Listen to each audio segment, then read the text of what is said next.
Hello, YouTube modeling community. Mike here, Mike's Miniature Motors. Just wanted to do my first update post on the P1, kind of let y'all know where things stood. I haven't done any cleanup to the body. What you can see here, all this mess, all these pieces of tape, these are all templates for carbon fiber. You know, I thought there was a lot on the 570. If y'all go back in the archives, I did a buddy build with Keith R. And we built the 570, and man, that was a lot of template making and decals. Fortunately, I was fortunate on that build that there was some kit decals, and I used those for templates because I wanted to use Scale Motorsports throughout. I do plan on using Scale Motorsports throughout on this build as well. And the one thing I did do different was, for example, this is the whole bumper bottom piece. Is that in the camera? Yes. What I actually did when I did the 570 was I would do, I measured here, and then I did half, and then I would do the other half, and then I had two separate templates. What I decided to do on this one was just make one big one, and then I'll come in with a pen and, either calipers or a ruler and make my straight line and just split it that way. It just seemed like it'd be easier to do it that way.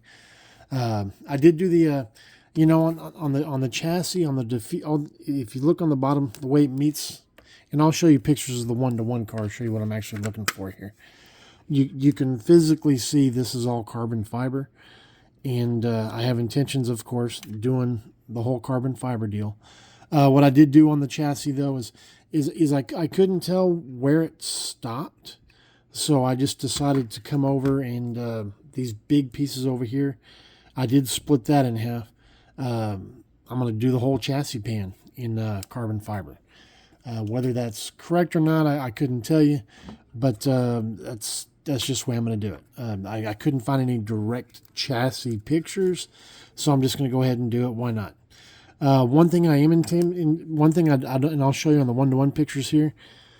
It looks like there's carbon fiber in here, but there's no like separation line in here on the one-to-one car, and I'll show you that here in a minute.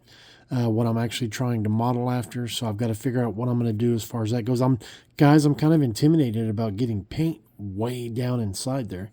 It's not beyond my capabilities. I've never had one, that deep. Look, let me put my thumbnail there.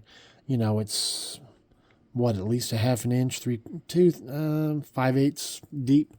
Anyway, and it's a narrow cavity. This doesn't bother me as much anymore. This is pretty much open, but getting it down in here for the paint color that I'm going for. And but we'll see. We can get it. It's not, like I said, it's not beyond my skills. I just got to take my time, think about what I'm doing when I'm loading up that airbrush. What I plan on doing is shooting the car in black primer, because I like, when I'm going to gold or a silver, I like using black as my base. I plan on using the Zenith gold for my base. It's kind of a titanium gold. It's not real silvery. It's not real gold. But just want to use that. On top of that, I plan on using House of Color Brandywine. Love this color. It's not just a candy apple red. It's kind of a deeper, richer color. And we'll see how that goes. If I'm happy with the way it is after 2, 3, 4 coats, I might stop there. And I'm debating whether to put the candy apple red over it. If you don't know what this black gold is, this is it's a company that was up in the Dallas, Fort Worth area. It was actually a Volkswagen shop, but out of there they sold House of Color paint, and they would sell it. They would come down as vendors. They had half of the shop was Volkswagen stuff, half of it was a model stuff, and they actually sold House of Color paint out of the shop, and they would sell it in these spray cans. And then they would also sell, it was a little different bottle design, but they would sell 2 ounces of House of Color paint. I tried Google searching them the other day, because Scale Finishes doesn't have the candy apple red. But Jameson would get it if I wrote him. But I just thought, well, let me write House of Color. Black gold, and nothing popped up for them. So I don't know if they're out of business or what. But I got a bunch of these cans.